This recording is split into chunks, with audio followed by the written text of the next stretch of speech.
Hola a todos, bienvenidos. En la lección de hoy vamos a ver la voz pasiva. Welcome to this lesson. Today we are going to see the passive voice. Vamos a ver la voz pasiva en esta lección. Primero vamos a distinguir qué son oraciones activas y qué son oraciones pasivas. Primero comenzamos con las oraciones activas. Las oraciones activas son las oraciones en las que el sujeto es activo. Es decir, el sujeto realiza la acción del verbo y el verbo en activa nos indica que esta acción es realizada por el sujeto que acabamos de mencionar.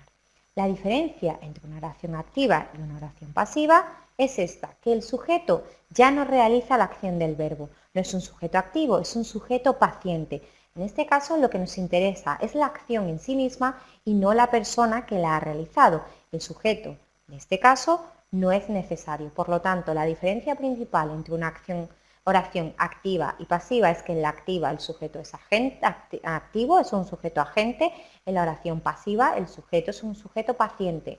En las oraciones activas el verbo indica que la acción es realizada por el sujeto, en la oración pasiva lo que nos interesa es la acción y no quien la realiza. Vamos a ver, por tanto, cómo se forma la estructura pasiva. La activa ya la sabemos, los verbos y tiempos verbales que ya conocemos. Esos mismos tiempos verbales que ya conocemos vamos a poderlos utilizar también en la oración pasiva. ¿Cómo se utiliza la pasiva? Pues se utiliza con el sujeto, el verbo to be y el participio de pasado del verbo principal de la oración. También en lenguaje coloquial podemos usar en vez de to be, to get. En este caso vamos a tener que hacer una serie de cambios para formar la oración en pasiva en comparación con la oración activa. El objeto o complemento directo de la oración activa ahora se convierte en el sujeto de la oración pasiva, es decir, vamos a cambiar de objeto a sujeto. Después, el verbo principal de la oración se va a mantener, pero en este caso en participio de pasado. Y si la oración está en un tiempo verbal determinado, vamos a utilizar el verbo to be en este tiempo verbal que tenemos la oración activa. Es decir, el verbo to be irá en la forma del tiempo que tenemos en la oración activa y el verbo principal va a ir en participio de pasado. Después, ¿qué sucede con el sujeto de la oración activa? El complemento directo de la activa pasa a ser el sujeto. ¿Qué pasa con este sujeto? Pues este sujeto pasa a ser lo que llamamos complemento agente. El complemento agente va siempre introducido por la preposición by. Y este complemento agente suele ser omitido en inglés, no suele ser necesario. Solo lo situamos en la oración y al final de esta cuando es importante para el significado general de la oración o porque queremos dar relevancia o importancia a este agente, es decir, a la persona que ha realizado la acción. Hemos dicho que la principal diferencia entre una oración activa y una pasiva es que en la activa es importante indicar quién realiza la acción, en la oración pasiva no es necesario. Cuando en una oración pasiva queremos que ese sujeto que realiza la acción quede claro, quede definido, vamos a utilizar el complemento agente. Vamos a verlo. This house was built by my mother. The book was written by Shakespeare. En este caso, el complemento agente en primer lugar es by, seguido del sustantivo my mother, y en segundo lugar tenemos un nombre propio, el nombre de un escritor. Esta casa fue construida por mi madre, el libro fue escrito por Shakespeare. En este caso, el complemento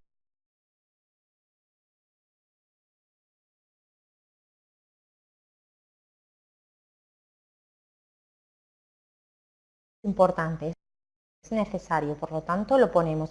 La oración en activa para la primera sería my mother built this house. Para la segunda, Shakespeare wrote the book. En la activa es importante el sujeto, por lo tanto lo colocamos al inicio de la oración. Como en la pasiva no es importante, lo que es importante en la pasiva es o la casa o el libro, pues por ese motivo colocamos el agente al final de la oración. Como queremos indicar quién es, cuál es, pues lo colocamos introducido por él la preposición by, es decir, todo el elemento agente va al final de la oración y en este caso indicamos quién ha realizado la acción del verbo. Por lo tanto, Todas las oraciones pasivas van a tener la misma estructura. Sujeto más verbo to be en el tiempo que estuviera el verbo principal en la oración activa, más el verbo principal de la oración en participio de pasado. Recordad que en inglés coloquial podemos sustituir el verbo to be por el verbo get. Vamos a ver una serie de verbos en diferentes tiempos verbales en su forma activa y en su forma pasiva.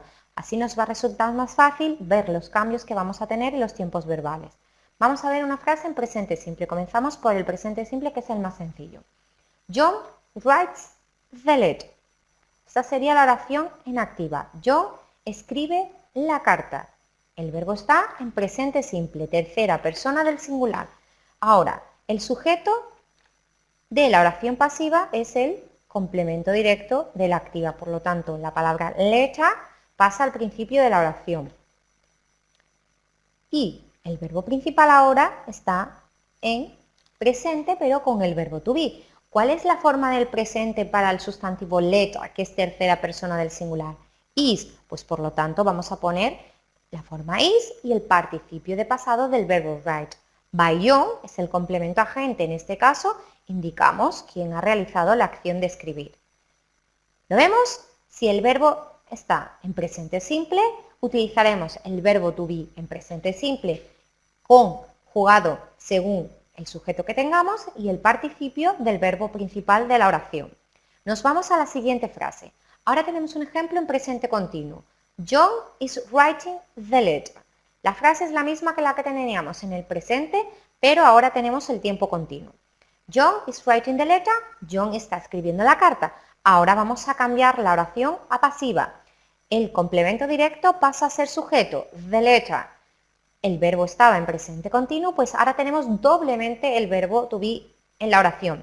Primero, para formar el presente continuo, por lo tanto, is, ya que the letter es singular, y ahora el verbo to be vuelve a aparecer, en este caso en su forma continua, been, y el verbo principal de la oración en participio de pasado. Is being written, the letter is being written by John, la carta está siendo escrita por John. Es decir, si la frase estaba en presente continuo, ahora vamos a poner la frase en presente continuo del verbo to be y el verbo principal de la oración en participio de pasado detrás de esa estructura. Nos vamos al pasado simple. I gave her a book. Yo le di a ella un libro. Aquí vamos a tener que cambiar el complemento directo para que funcione como sujeto. En esta oración el complemento directo es el pronombre objeto her, el pronombre objeto de tercera persona del singular, femenino. Yo le di a ella un libro. Ella fue dada un libro por mí. Un libro le fue dado a ella por mí, mejor podríamos decir. Por lo tanto, de pronombre objeto pasa a ser pronombre sujeto. El verbo principal de la oración era el verbo give, que estaba en pasado. Por lo tanto, el verbo to be en pasado, como el sujeto es she, was, y el participio de pasado del verbo give, given. Siempre el verbo to be estará en el tiempo verbal que tenemos en la oración activa. Pasado continuo. John was cooking dinner. Dinner was being cooked by John. John estaba cocinando la cena. La cena estaba siendo cocinada por John. Lo mismo. Dinner pasa de objeto a sujeto y el verbo principal estaba en pasado continuo. Pues ahora lo que vamos a poner primero en pasado continuo es el verbo to be, was being, y después el verbo principal de la oración, cooked, que siempre va a estar en participio de pasado, como hemos dicho. Seguimos con el present perfect. You have read this book. Tú has leído este libro. Ahora el sujeto es el complemento directo. Al ser this book no hay ningún problema, se mantiene la misma palabra sin ningún tipo de cambios. ¿Cómo estaba la oración principal? En present perfect, como hemos dicho. Por lo tanto, ahora vamos a poner el present perfect del verbo to be, has been, y después el participio de pasado del verbo principal, read. En este caso hemos tenido que cambiar la forma del verbo have para poner la oración en pasiva. ¿Por qué? Porque el sujeto de la oración en activa era you, segunda persona del singular. Ahora el sujeto es tercera persona del singular. this book. Por lo tanto, el verbo have tiene que ir en tercera persona del singular para concordar con el sujeto. El participio de pasado del verbo to be va detrás para formar el present perfect y el verbo principal de la oración que va en participio de pasado. En este caso, la forma del verbo principal no varía. Si tenemos en vez de present perfect simple, tenemos present perfect continuous, presente perfecto continuo, vamos a utilizar la misma estructura, pero en presente perfecto continuo del verbo to be. Vemos la oración en activa. Recently, John has been doing the work. Recientemente, John ha estado haciendo el trabajo. Por lo tanto, has been doing, present perfect continuous. Ahora, la palabra work pasa a ser el sujeto de la oración pasiva. Recently, the work has been done by John. Recientemente, el trabajo ha estado haciéndose por John. El present perfect del verbo to be y después en continuo y el participio del verbo principal que estamos conjugando. Es decir, si teníamos has been doing, has been y detrás el verbo principal que va en participio de pasado. Si tenemos en vez de present perfect, past perfect, pues lo mismo que hemos visto anteriormente. Peter had done the exam. Peter ha hecho el examen. Había hecho el examen. El sujeto exam pasa a ser el sujeto de la oración pasiva. The exam had been done by Peter. Ahora, el past perfect del verbo to be y el verbo principal en participio de pasado. ¿Qué sucede cuando tenemos un modal? Cuando tenemos un modal en pasiva, vamos a utilizar el modal que sea necesario. Detrás pondremos el verbo to be y el participio del verbo principal en participio de pasado. Vamos a verlo en este ejemplo. Mónica can, could, might, may, must teach English. Usamos todos estos modales, podríamos utilizar en la oración en activa. El verbo principal va en infinitivo, puesto que detrás de estos modales el verbo siempre va en infinitivo. Cuando tenemos la oración en pasiva, la palabra English, que era el objeto, pasa a ser sujeto. Los modales vuelven a ser los mismos. Lo único que sucede ahora es que en vez de poner el verbo principal directamente, vamos a poner el verbo to be. Como en pasiva, el verbo to be tiene que aparecer siempre. En este caso tenemos un modal y detrás de los modales el verbo va en infinitivo. Vamos a poner el infinitivo del verbo to be más el participio de pasado del verbo teach, que en este caso es taught. Por lo tanto, si tenemos un modal, mantendremos ese modal en la oración pasiva, colocaremos el verbo to be, que en este caso va a ir siempre en infinitivo, y detrás del verbo to be, el participio de pasado del verbo principal. Seguimos con otros ejemplos. Ahora tenemos pasado perfecto continuo. Chef Jones had been preparing the restaurant's fantastic dinners for 2 years before he moved to Paris. El chef John había estado preparando las fantásticas cenas del restaurante durante 2 años antes de que se mudara a París. Past Perfect Continuous. Pues ahora lo que vamos a hacer es colocar el objeto de Restaurant Fantastic Dinners como sujeto de la oración pasiva y el verbo principal de la oración, ahora era en pasado perfecto continuo, pero con el verbo to be.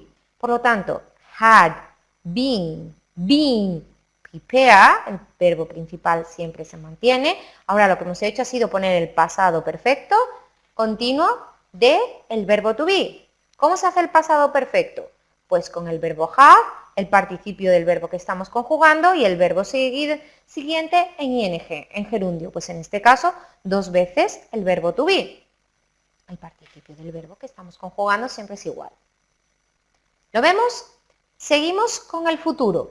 Vamos a ver que tenemos 2 formas de formar el futuro en inglés, con will y con going to. Pues vamos a verlo primero con will. Someone will clean the room while we are out. Alguien limpiará la habitación mientras estamos fuera. La habitación pasa a ser el sujeto de la oración pasiva.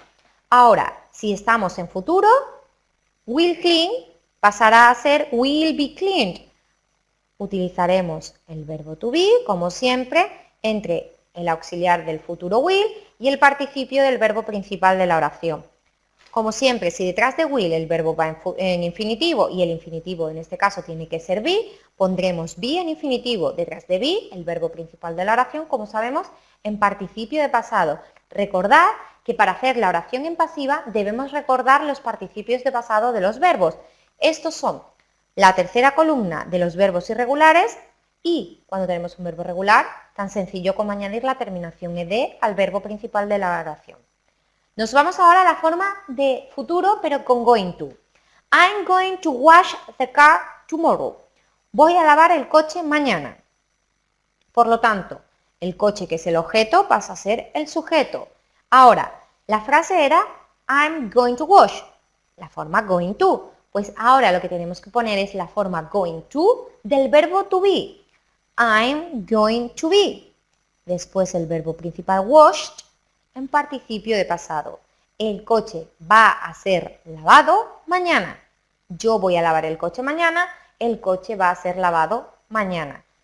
Muy sencillo, recordar la forma del tiempo de la oración activa es ahora el tiempo que vamos a poner, pero con el verbo to be. Y el verbo principal de la oración siempre en participio de pasado. Seguimos con más tiempos. Ahora el futuro continuo. Futuro continuo que podremos ver con will y con going to. La frase es la misma, lo único que vamos a cambiar la forma de indicar el futuro. At 8 o'clock p.m. tonight, you will be washing the dishes. At 8 o'clock p.m. tonight, the dishes will be being washed by John. El sujeto de la pasiva es el objeto de la activa de dishes. La frase principal en activa estaba en futuro continuo, pues ahora vamos a poner el futuro continuo primero del verbo to be. ¿Cómo se forma el futuro continuo del verbo to be? Primero la forma de will, después el verbo to be y el verbo principal en gerundio, que en este caso es el verbo to be. Y el verbo principal de la oración, que irá en participio de pasado. Si en vez de tener el futuro continuo con will, lo tenemos con going to, la estructura es similar. At 8 p.m. tonight, John is going to be washing the dishes. At 8 o'clock p.m. tonight, the dishes are going to be being washed by John. Seguimos manteniendo the dishes como el sujeto de la pasiva, ya que es el objeto de la activa. Ahora, la forma going to tiene que ser en continua del verbo to be. Are going to be being, el participio de pasado, washed. ¿Lo vemos claro? En este caso tenemos que cambiar la forma del verbo to be de is a are, puesto que los sujetos han variado. En la oración activa el sujeto era tercera persona del singular, en la oración pasiva el sujeto es tercera persona del plural. Are going to es la forma de futuro, ¿vale? Be es la forma de la forma continua y being el participio, el verbo en gerundio, perdón, que tenemos que poner siempre que tengamos delante el verbo to be. El verbo principal de la oración, como siempre, en participio de pasado. Nos vamos al futuro perfecto. Vamos a hacer el futuro perfecto con will. They will have completed the project before the deadline. Ellos habrán completado el proyecto antes de la fecha límite. El proyecto habrá sido completado antes de la fecha límite. The project, que es el objeto, pasa a ser el sujeto. Y ahora la forma del futuro perfecto va a ser futuro perfecto, pero del verbo to be. ¿Cómo es el futuro perfecto? Will con have y el participio del verbo que estamos conjugando. Completed es el verbo principal, siempre añadido a la estructura que tenemos con el verbo to be. En vez de futuro perfecto simple, futuro perfecto continuo. The artist will have been painting the mural for over 6 months, but the time is finished. Esta sería la acción en activa. El artista habrá estado pintando el mural durante unos 6 meses cuando lo haya terminado. El mural, pasa a ser ahora el sujeto. Vamos a poner el verbo to be en futuro perfecto continuo. Futuro perfecto, ¿cómo se forma? Con will. Después have, el verbo en participio, y detrás del verbo en participio, el verbo en gerundio. Después el verbo principal, que como siempre va a estar en participio de pasado. Recordad, chicos, cogemos la forma, el tiempo verbal de la oración en activa, y en activa, si estamos en presente con simple, presente continuo, futuro simple, futuro continuo, pasado perfecto o el resto de tiempos verbales que ya conocemos, vamos a poner el verbo to be en esa forma y nuestro verbo principal lo colocamos detrás de esta estructura en participio de pasado. Nos vamos ahora a explicar cuándo utilizamos la pasiva. Hemos visto todo tipo de oraciones en las que la activa pasa a ser pasiva. El sujeto de la oración pasiva era anteriormente el complemento directo de la activa. ¿Cuándo usamos la oración pasiva? Cuando no sabemos quién ha realizado la acción del verbo, es decir, tenemos una acción, tenemos un sujeto paciente, pero no sabemos quién ha realizado esa acción verbal. Pues por lo tanto, es un método que tiene el inglés, lo mismo que tiene el español, para indicar una acción sin indicar quién la ha realizado. Tenemos aquí, the car was stolen. El coche fue robado. Si tuviéramos la frase en activa, tendríamos someone,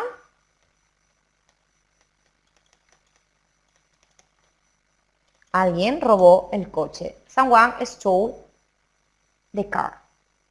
Por lo tanto, si no sabemos quién ha realizado la acción verbal, una oración mucho más útil y mucho más eficaz en inglés sería utilizar la frase en pasiva. Esa frase no suele ser muy habitual en inglés. También usamos la pasiva cuando queremos dar una mayor importancia a lo que pasó que a quien realizó la acción, o cuando no queremos decir quién realizó la acción verbal. Es decir, para nosotros en este caso sería más importante decir lo que ha pasado sin decir quién lo ha realizado. También es muchas veces cuando queremos evitar decir quién realizó la acción del verbo. Por ejemplo, the letter was delivered yesterday. La carta fue entregada ayer. Lo importante es el acto de entregar la carta, no quién entregó esta carta. A lo mejor que no queremos decir quién la entregó. Puede ser un mensajero, puede ser una persona que conocemos. Pero lo importante es la entrega, no el entregador de la carta. ¿De acuerdo? Después, también usamos la pasiva cuando es obvio, cuando sabemos quién ha realizado la acción o qué ha provocado la acción del verbo. Por ejemplo, my car is being repaired today. Mi coche está siendo reparado hoy. Podríamos poner como complemento agente by the mechanic. Se supone que quien repara el coche es el mecánico, por lo tanto es obvio, lo sabemos, por lo tanto no lo necesitamos. Si lo ponemos, la frase quedaría un poco redundante. Si dijéramos, my car is being repaired today by my son, by my brother, en este caso, sí sería necesario quizás poner quién realizó la acción, puesto que a lo mejor nuestro hermano, nuestro padre, nuestro amigo no es mecánico y es alguien externo que nos suele arreglar coches, pero que nos lo está arreglando hoy.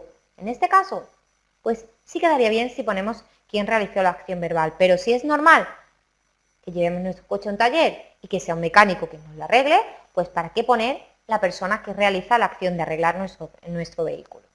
¿De acuerdo? El último uso de la pasiva. Recalcar o enfatizar a la persona que ha realizado la acción o al hecho que la ha provocado. En este caso, por ejemplo, tenemos The 2011 European Football Championship was won by Spain. En esta frase lo que nos interesa es enfatizar y recalcar quién ha realizado la acción verbal. El Campeonato Europeo de Fútbol del 2012 fue ganado por España.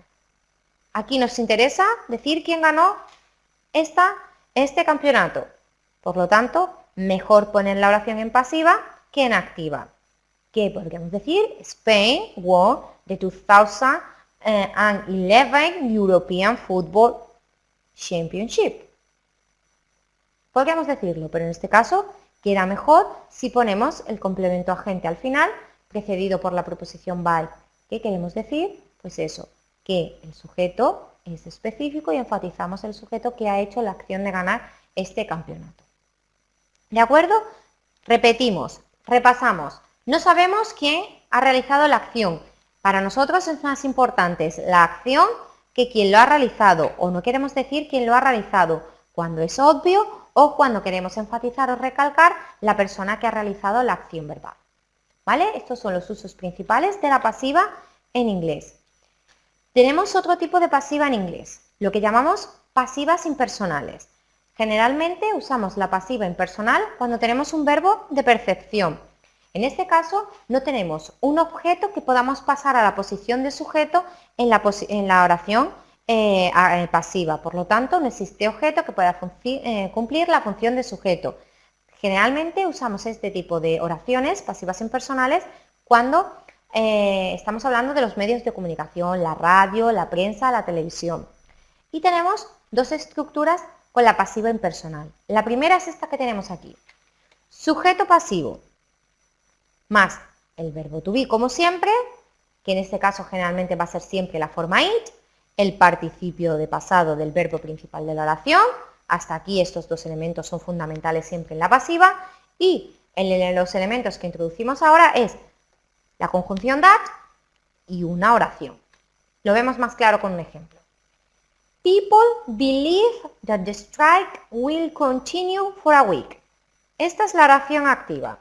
La gente cree que la huelga continuará durante una semana. En este caso, tenemos un sujeto impersonal. La gente. ¿Qué personas? Como no tenemos claro quiénes son esas personas, vamos a utilizar mejor la estructura en pasiva. It's believed that the strike will continue for a week. En este caso, lo que vamos a hacer, la frase estaba en presente. ¿De acuerdo? Pues en presente se va a mantener. Ahora, el sujeto pasivo, detrás del verbo no teníamos ningún objeto, sino que teníamos una oración. Como no tenemos objeto, vamos a poner el sujeto pasivo, el sujeto impersonal, it.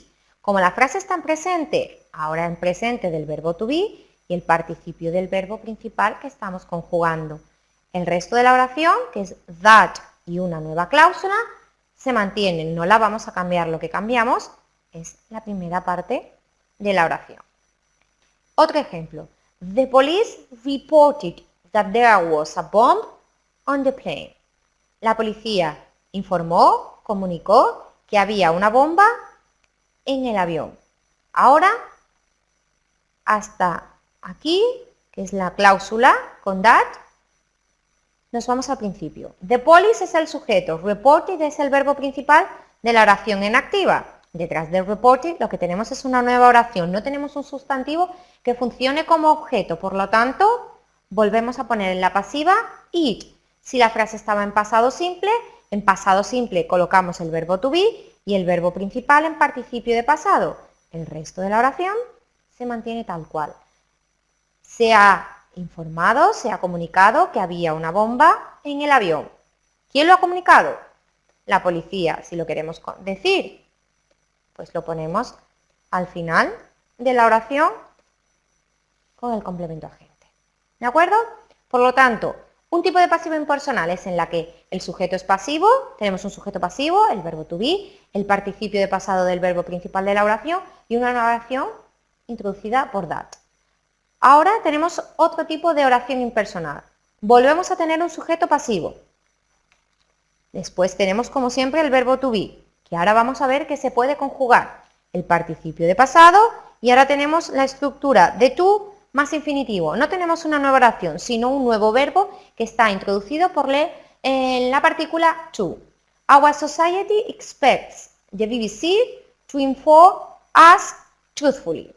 Nuestra sociedad espera que la BBC nos informe con veracidad.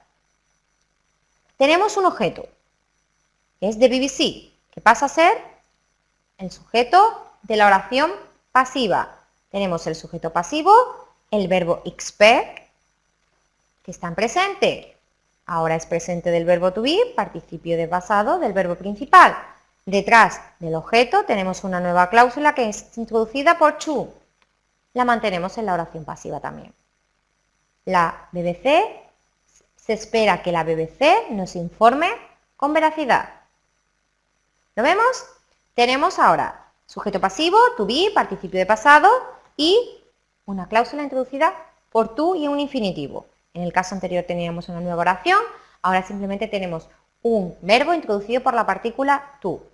Las pasivas impersonales, como siempre, como hemos expresado, con verbos de perfección.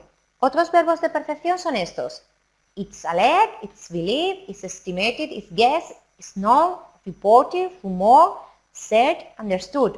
Todos ellos seguidos por that y una nueva oración. Siempre con el sujeto pasivo, sujeto impersonal, it. El verbo to be variará dependiendo de la oración activa que tengamos. ¿De acuerdo? Nos vamos ahora a otro tipo de oraciones en las que tenemos un verbo, pero con dos objetos. Suele ser muy habitual en las oraciones activas tener dos complementos, el complemento directo y el complemento indirecto. Generalmente, cuando tenemos un complemento directo y un complemento indirecto en la oración, el orden principal de estos elementos suele ser primero el complemento indirecto y después el complemento directo. Por ejemplo, My grandmother gave me some money for my birthday. Mi abuela me dio algo de dinero por mi cumpleaños. Me es el complemento indirecto que está formado por el pronombre objeto me. El complemento directo es some money, un sustantivo acompañado por el indefinido some. Cuando esta oración la pasamos ahora a pasiva, el complemento indirecto, es el que va a ser el sujeto. Cuando tenemos solo un complemento directo, este complemento directo es el que es el sujeto, pero ahora el complemento indirecto, que estaba en primera posición, pasa a ser ahora el sujeto de la oración en pasiva. I was given some money by my grandmother for my birthday. He puesto los diferentes complementos en diferentes colores para que lo veamos más claro. El pronombre me, objeto me, que era el complemento indirecto de la oración activa, pasa a ser el pronombre personal sujeto de la oración pasiva. El verbo era gave, estaba en pasado, pues was given. En pasado simple también. El complemento directo se mantiene en su posición detrás del verbo. By my grandmother, el complemento agente, si lo queremos poner, lo ponemos. Si no queremos, no es necesario. Aquí sí sería necesario para saber quién nos ha dado el dinero. Pero si no queremos decirlo o no es importante, pues no lo diremos. For my birthday, lo mantenemos igual. Vamos a ver otro ejemplo. She bought her brother a car. Ella le compró a su hermano un coche. Lo mismo, her brother, complemento indirecto. A car es el complemento directo. Cuando tenemos la oración en pasiva, el complemento indirecto her brother se mantiene, pero ahora es el sujeto. Y el verbo se mantiene, given was bought. A car, que era el complemento directo de la activa, se sigue manteniendo como complemento directo de la pasiva, y el complemento de agente, que era she, el sujeto she pasa a ser by her. Este era sujeto, ahora es objeto, complemento agente, por lo tanto tenemos que utilizar el pronombre objeto de tercera persona del singular femenino, en este caso her. Entonces, repetimos, cuando tenemos en inglés una oración con dos objetos, si la oración es activa, el objeto indirecto va delante del complemento directo. Cuando esta oración es utilizada en pasiva, el complemento indirecto pasa a ser el sujeto de la oración pasiva y el complemento directo mantiene su posición de complemento directo en la oración pasiva. También vamos a ver que podemos tener en este caso en la activa el complemento directo en primera posición. En este caso, cuando tenemos en la oración activa el complemento directo como primera palabra detrás del verbo, el complemento indirecto suele ir introducido por una preposición más habitual to o for. ¿De acuerdo? Esas suelen ser las más habituales. Entonces, si tenemos como complemento directo el complemento directo primero y el complemento indirecto está detrás, pues ahora el complemento directo va a ser el sujeto de la oración pasiva. El énfasis ahora va a ser en la persona, no en el objeto. Vamos a verlo con unos ejemplos. The hotel manager brought the keys to us. He mantenido los mismos colores que hemos visto anteriormente. El verde para el complemento directo, el azul para el indirecto.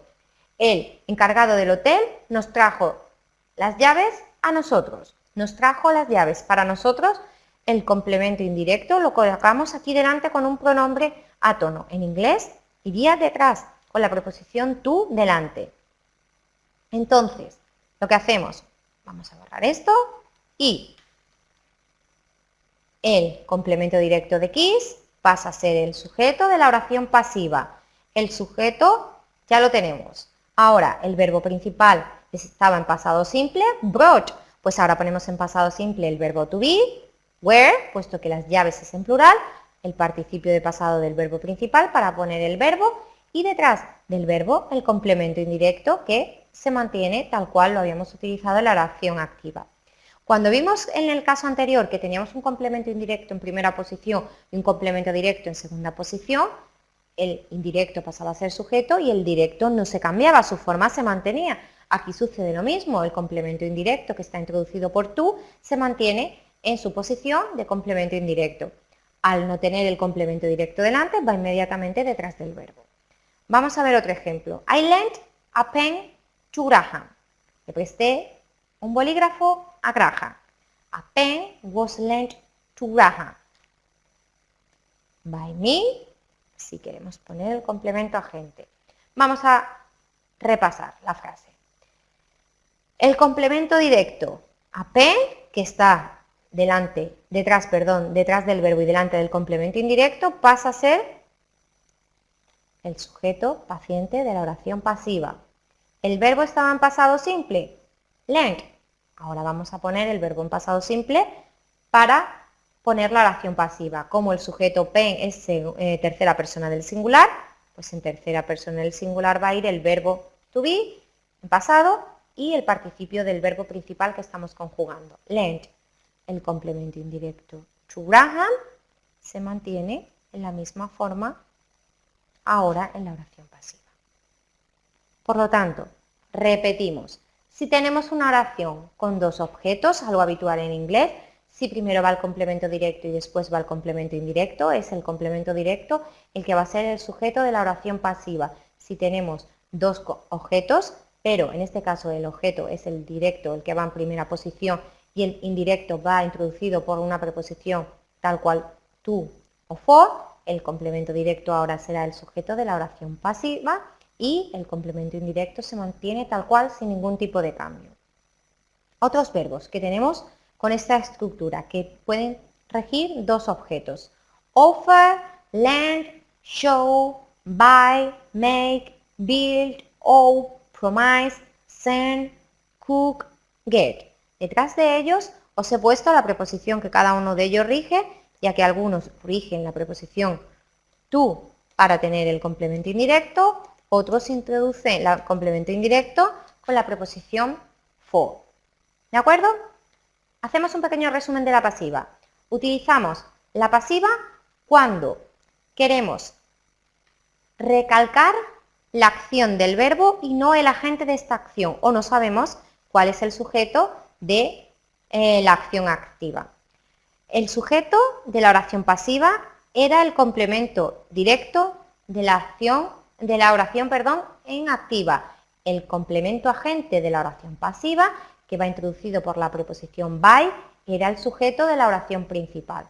Tenemos que el verbo principal de la oración va a ir siempre con el verbo to be y el participio del verbo que estamos conjugando. El verbo principal siempre será en participio de pasado. El verbo que irá modificándose será el verbo to be, que irá en el mismo tiempo que iba el verbo principal de la oración activa. Podemos tener pasivas impersonales y podemos tener oraciones en las que tenemos dos objetos, un complemento directo y un complemento indirecto en diferentes posiciones que iremos cambiando según su función. Remember, the passive voice is always used with the verb to be, the past participle of the verb, and the subject of the passive voice is the direct object of the active sentence. Con esto terminamos la lección de hoy. Muchas gracias. Thank you very much. Bye bye, see you in another lesson.